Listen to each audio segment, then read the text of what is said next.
วัสดีจ้าเพื่อนๆทุกท่านนี่ช่องเป็นยายน้อยได้มาเราเป็น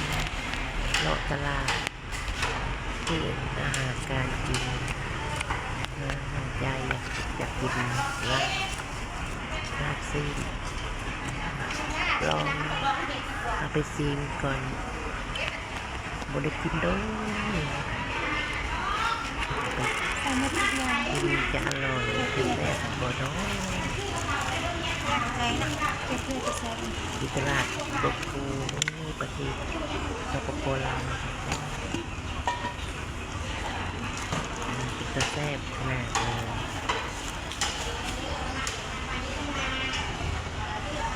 กินกันไปยาวๆภาพอะไรงานกับเราที่รับชมหักใจที่เข้ามาดูนะจ๊ะเข้ามาชมนะเป็นปัญญาภาพปัญญา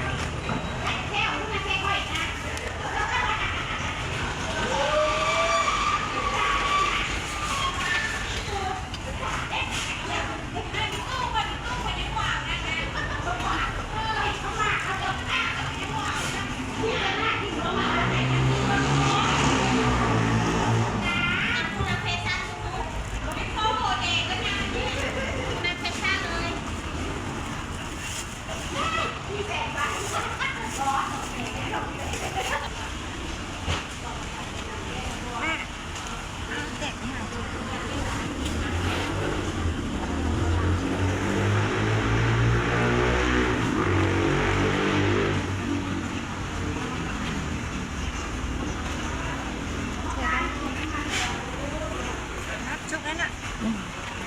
ใส่เพี้ยใส่ทั้งหมดเลย บ่ใส่ถั่วงอก ฮะ บ่ใส่ถั่วงอกบ่ใส่ถั่ว เพชรไปใส่แบบ ใส่